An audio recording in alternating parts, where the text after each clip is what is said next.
नमस्कार, 20 मिनट में 20 खबर देख रहे हैं आप और आपके साथ मैं हूं ऋषिका। अगले 20 मिनट में हम आपको 20 अहम खबरों से रूबरू कराने वाले हैं। तो चलिए शुरू करते हैं 20 मिनट में 20 खबरों का सिलसिला। श्रीलंका के राष्ट्रपति गोटबाया राजपक्षे के देश छोड़कर भागने के बाद वहां हालात पूरी तरह बेकाबू हो गए हैं। लोगों को जैसे ही राजपक्षे के देश छोड़कर भागने की खबर लगी तो लोगों का गुस्सा भड़क गया और हजारों की संख्या में प्रदर्शनकारी राजधानी कोलंबो की सड़कों पर उतर आए। प्रदर्शनकारियों ने कोलंबो में जमकर उत्पात मचाया। इस दौरान हजारों की तादाद में लोगों ने संसद भवन और पीएम हाउस की तरफ मार्च किया। कई जगहों पर पुलिस और प्रदर्शनकारियों में हिंसक झड़प हुई। वहीं 2 गुट भी आपस में भिड़ गए, जिससे 12 लोग घायल हो गए। प्रदर्शनकारियों ने नेशनल टीवी रूपवाहिनी के स्टूडियो पर कब्जा कर लिया, जिसके बाद ये ऑफ एयर हो गया। प्रधानमंत्री रानिल विक्रमसिंघे को देश का कार्यवाहक राष्ट्रपति नियुक्त किया गया है। लोगों के उग्र प्रदर्शन को देखते हुए प्रधानमंत्री रानिल विक्रमसिंघे ने इमरजेंसी का ऐलान किया है। वहीं प्रदर्शनकारियों ने भारतीय प्रधानमंत्री नरेंद्र मोदी से मामले में दखल देने की मांग की है। प्रदर्शनकारियों को काबू में करने के लिए फायरिंग भी करनी पड़ी। एनडीए की राष्ट्रपति पद की उम्मीदवार द्रौपदी मुर्मू का जयपुर में भव्य स्वागत अभिनंदन किया गया। अपने लिए वोट की अपील करने जयपुर आई द्रौपदी मुर्मू का बीजेपी के साथ साथ आदिवासी समाज ने आदिवासी संस्कृति और राजस्थानी परंपरा से स्वागत किया। जयपुर एयरपोर्ट से लेकर होटल तक उनका 3 जगह स्वागत किया गया। आदिवासी नृत्य, लोकगीत, संगीत के कार्यक्रम हुए। एयरपोर्ट पर राजस्थान बीजेपी नेताओं के साथ जयपुर बीजेपी ने मुर्मू का स्वागत किया। इसके बाद बीजेपी महिला मोर्चा ने तिलक लगाकर और माला पहनाकर मुर्मू पर फूल बरसाए। बीजेपी एसटी मोर्चा और आदिवासी समाज की ओर से होटल के बाहर स्वागत का कार्यक्रम रखा गया। कार्यक्रम स्थल पर ब्रेकफास्ट के दौरान बीजेपी नेताओं, एसटी मोर्चा, महिला मोर्चा, एसटी वर्ग से आने वाले कई जनप्रतिनिधि, ब्यूरोक्रेट्स, प्रोफेशनल्स, सामाजिक संगठनों के प्रतिनिधि, एनजीओ संचालकों की मुर्मू से मुलाकात हुई। इसके बाद बीजेपी के सांसद विधायकों के साथ बैठक में द्रौपदी मुर्मू ने वोट की अपील की। भारी बारिश ने महाराष्ट्र में भारी तबाही मचा रखी है। इस बीच नागपुर से एक दुखद हादसे की तस्वीर सामने आई है, जहां यात्रियों से भरी एक स्कॉर्पियो तेज पानी में बह गई। इस गाड़ी में करीब 6 लोग बैठे थे। यह हादसा मंगलवार को हुआ। बताया जाता है कि नागपुर के सावनेर के पास पुलिया पर पानी भरा हुआ था। उसके बावजूद ड्राइवर ने पानी भरी पुलिया से स्कॉर्पियो निकालने की कोशिश की, लेकिन बहाव इतना तेज था कि स्कॉर्पियो उस बहाव की चपेट में आ गई। तेज बहाव से ये सभी लोग इसी गाड़ी में ही फंसे रह गए। पुलिस के मुताबिक कुल 6 लोग थे। 3 लोगों की बॉडी निकाली गई है, जबकि बाकी 3 की तलाश जारी है। यह हादसा नागपुर ग्रामीण जिले के सावनेर तहसील के नांदा गोमुख रोड इलाके में हुआ। जानकारी के मुताबिक सभी लोग मध्य प्रदेश के रहने वाले थे। भारी बारिश का कहर मुंबई में लगातार जारी है। कई दिनों से जारी बारिश के कारण महानगर में जगह जगह जल जमाव हो गया है। वहीं मरीन ड्राइव के पास समंदर में हाई टाइड का मंजर देखा गया। समंदर में तेज हवाओं के साथ ऊंची ऊंची लहरें देखी गईं। इसके मद्देनजर बीएमसी ने हाई टाइड के वक्त लोगों को समंदर के किनारे सावधान रहने को कहा है। वहीं भारी बारिश के कारण जल जमाव होने से कई जगहों पर यातायात पर विपरीत असर पड़ा है। कई जगहों पर तो 2 से 3 फीट तक पानी भर गया। अंधेरी उपनगर में 2 फीट तक पानी भर गया और वहां यातायात को एसवी रोड की ओर मोड़ा गया है। वांद्रा वर्ली सीलिंग के दक्षिण की ओर के इलाकों में महालक्ष्मी जंक्शन पर और गामादिया जंक्शन पर भी पानी भर गया है। इसी तरह हिंदमाता जंक्शन पर भी पानी भरने से यातायात प्रभावित हुआ। पश्चिमी उपनगरों में प्रतापनगर, जोगेश्वरी में वेस्टर्न एक्सप्रेस राजमार्ग पर कुछ स्थानों पर, नेताजी पालकर चौक, एडवर्ड नगर और बांद्रा कुर्ला कॉम्प्लेक्स में परिवार अदालत में जल जमाव होने की वजह से लोगों को भारी परेशानियों का सामना करना पड़ा। भारी बारिश ने मैदान से पहाड़ तक भारी तबाही मचा रखी है। हिमाचल प्रदेश के मनाली में भारी बारिश के बाद अचानक आई बाढ़ से एचआरटीसी की बसें क्षतिग्रस्त हो गईं। भारी बारिश के कारण बस स्टैंड पर अचानक बाढ़ की स्थिति बन गई। पानी की तेज धार में कई बसों के बहने की खबर है। हालांकि जान माल के नुकसान की खबर नहीं है। जानकारी के मुताबिक भारी बारिश से मनाली के भजोगी नाले में बाढ़ आ गई और घरों सहित वॉल्वो बस स्टैंड में पानी घुस गया। इस दौरान हाईवे के ऊपर से नाला बहने लगा और सारा सैलान सड़क पर आ गया। बता दें कि मनाली के वॉल्वो बस स्टैंड से एक सड़क शहर के लिए कटती है और हाईवे नीचे से गुजरता हुआ आगे जाता है। बुधवार सुबह भारी बारिश से नाले का पानी वार्ड 1, 2 व 3 में लोगों के घरों में जा घुसा। साथ ही मनाली वोल्वो बस स्टैंड भी नाले में तब्दील हो गया। मनाली प्रशासन ने लोगों से आग्रह किया है कि वो नदी नालों के पास न जाएं और सतर्क रहें। मॉनसून की भारी बारिश ने देश के 25 राज्यों में तबाही मचा रखी है। भारी बारिश के कारण जहां नदियों में उफान है, वहीं कई शहरों में भी पानी भर गया है। बारिश के कारण सबसे ज्यादा तबाही गुजरात में दिख रही है। यहां अहमदाबाद से लेकर सूरत, वडोदरा, राजकोट जैसे कई शहरों में बारिश लोगों के लिए मुसीबत का सबब बन गई है। राज्य के नवसारी में तो हालात बेहद ही खराब हैं, जहां पूरा शहर पानी में डूबा नजर आ रहा है। कई इलाकों में तो 8 से 9 फीट तक पानी भर गया है। शहर पानी पानी होने से लोगों को भारी परेशानियों का सामना करना पड़ रहा है। बाढ़ के विकराल रूप को देखते हुए प्रशासन ने राहत बचाव के कार्य तेज कर दिए हैं। बाढ़ से घिरे लोगों को सुरक्षित जगहों पर पहुंचाया जा रहा है। राहत और बचाव कार्य में एनडीआरएफ के साथ साथ एसडीआरएफ के जवान भी पूरी मुस्तैदी के साथ जुटे हुए हैं। गुजरात में कई इलाकों में लगातार 4 दिनों से हो रही बारिश अब अपने रौद्र रूप में आ गई है। नदियों के उफान पर आने से सौराष्ट्र और साउथ गुजरात के सैकड़ों गांवों का संपर्क कट गया है। दर्जनों बड़े डैम भी खतरनाक स्तर पर पहुंच गए हैं। चिंता की बात यह है कि मौसम विभाग ने 15 जुलाई तक राज्य में भारी बारिश की चेतावनी दी है।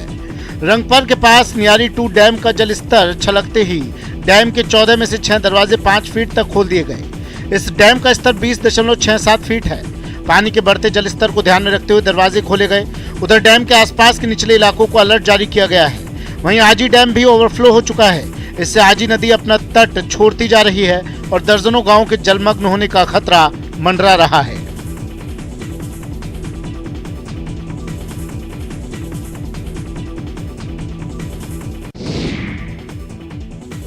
तस्वीरें रोमांचित करने वाली हैं। देखिए, अतः जलराशि और उस जलराशि की तेज धारा को चीरकर पार करता हुआ गजराज। गजराज ने तैरकर न सिर्फ अपनी जान बचाई बल्कि अपने महावत को भी सकुशल साहिल तक पहुंचाया। तस्वीर बिहार के वैशाली जिले के राघोपुर की है। महावत को अपनी पीठ पर गंगा पार करने का एक वीडियो सोशल मीडिया पर तेजी से वायरल हो रहा है। बताया जा रहा है कि महावत हाथी को लेकर राघोपुर में आया था, जिसे वापस जाना था। लिहाजा महावत रुस्तमपुर घाट पर हाथी को लेकर पहुंचा। तभी अचानक नदी में बाढ़ आ गई और महावत के साथ हाथी भी फंस गया। हाथी को निकालने के लिए बड़े नाव की जरूरत थी। ऐसे में हाथी के साथ ही महावत ने नदी पार करने की ठानी और उफनती धारा में उतर गया।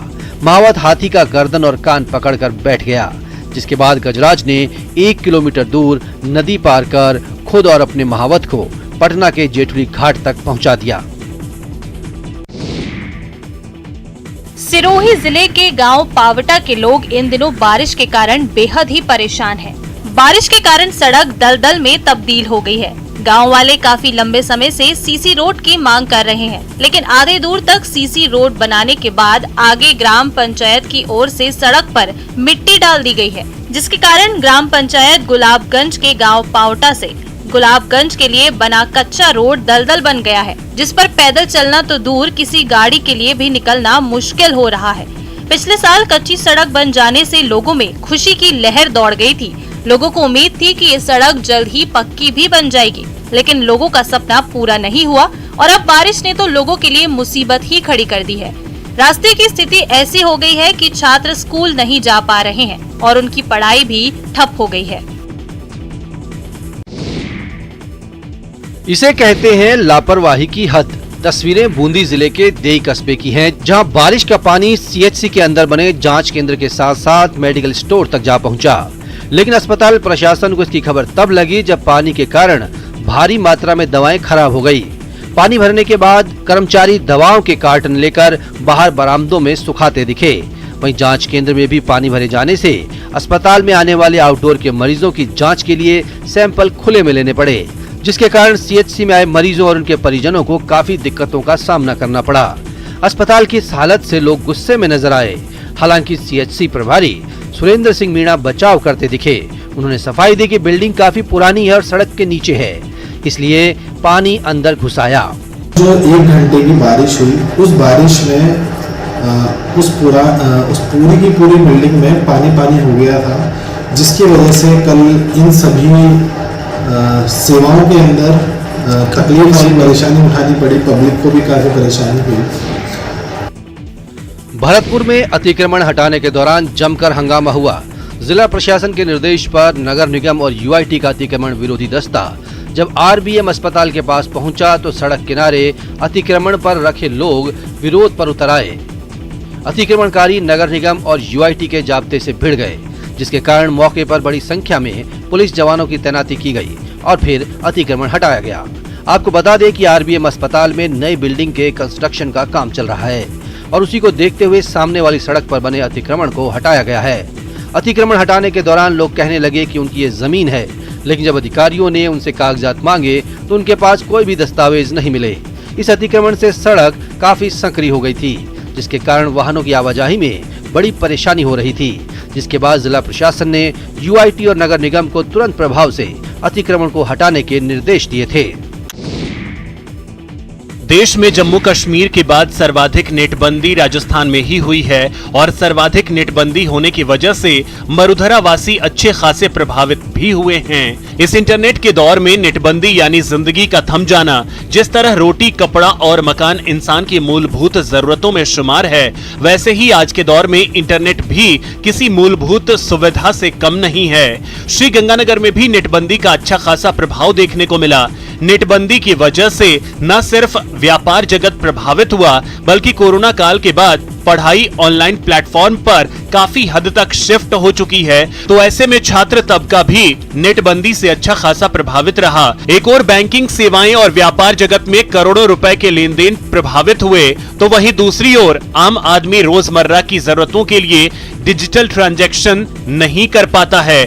यहाँ तक कि ऑनलाइन प्लेटफॉर्म या ऑनलाइन ऐप के जरिए फूड डिलीवरी या ट्रांसपोर्ट फैसिलिटी प्रोवाइड कराने वाले लोगों का धंधा भी चौपट हो जाता है। श्रीगंगानगर के व्यापारियों, छात्रों, कामगारों सहित अन्य लोगों ने नेटबंदी की जगह सरकार को अन्य विकल्प तलाशने की अपील की है, ताकि आम आदमी नेटबंदी से होने वाली असुविधाओं से बच सके। आजादी के 75वें वर्ष के उपलक्ष्य में मनाए जा रहे अमृत महोत्सव के दौरान जोधपुर पहुंचने पर आरपीएफ की वाहन रैली का भव्य स्वागत किया गया। रेलवे सुरक्षा बल की उपलब्धियां दिखाने के लिए जयपुर से ये रैली निकाली गई है। रैली 4 दिनों तक जोधपुर मंडल के अलग अलग स्टेशनों पर जाएगी। आजादी के अमृत महोत्सव और आरपीएफ की उपलब्धियों का प्रचार प्रसार करते हुए ये रैली उत्तर पश्चिम रेलवे के 75 स्टेशनों से गुजरेगी। भगत की कोठी रेलवे स्टेशन पर शानदार बैंड वादन कर लोगों को आजादी के स्वर्णिम गाथाओं और देशभक्ति की धुनें बजाकर जागरूक किया गया। आरपीएफ इंस्पेक्टर सुभाष बिश्नोई ने बताया कि जोधपुर में कई जगहों पर आरपीएफ की उपलब्धियों का प्रचार प्रसार किया जा रहा है। साथ ही लोगों को भारतीय रेल सुरक्षा और आजादी के पर्व के प्रति जागरूकता पैदा कर भाईचारे को बढ़ाने की कोशिश की जा रही है। गुरु पूर्णिमा के मौके पर सिरोही के आम्बेश्वर महादेव मंदिर में भव्य कार्यक्रम का आयोजन किया गया। नाथ संप्रदाय के गोरखनाथ मंदिर में सुबह 4 बजे महाआरती हुई। इससे पहले गोरखनाथ को प्रसन्न करने के लिए पूरी रात कई धार्मिक अनुष्ठानों का आयोजन किया गया।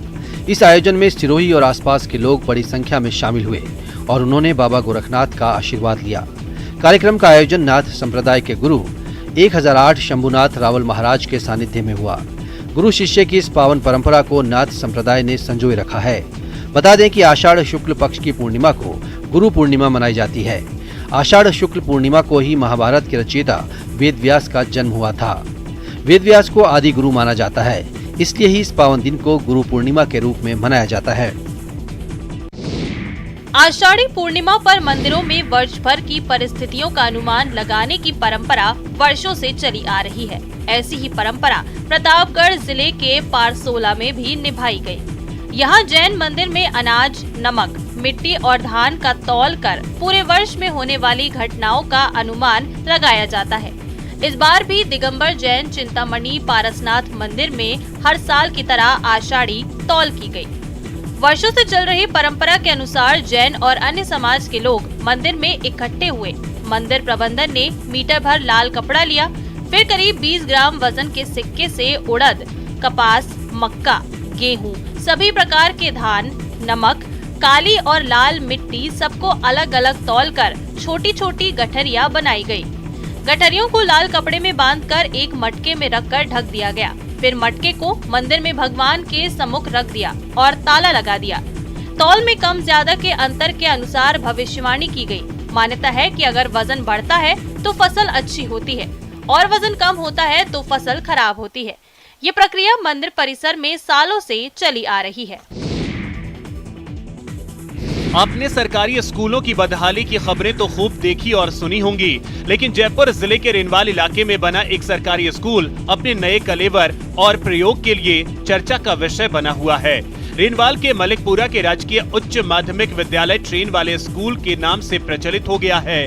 इस सरकारी स्कूल ने विशेष डिजाइन, नवाचार और नामांकन बढ़ोतरी को लेकर अपनी अलग पहचान बनाई है। स्कूल का इस आकर्षक ढंग से रंगरोगन किया गया है कि ये स्कूल कम ट्रेन ज्यादा नजर आता है। यही कारण है कि ये स्कूल लोगों के लिए आकर्षण का केंद्र बना हुआ है।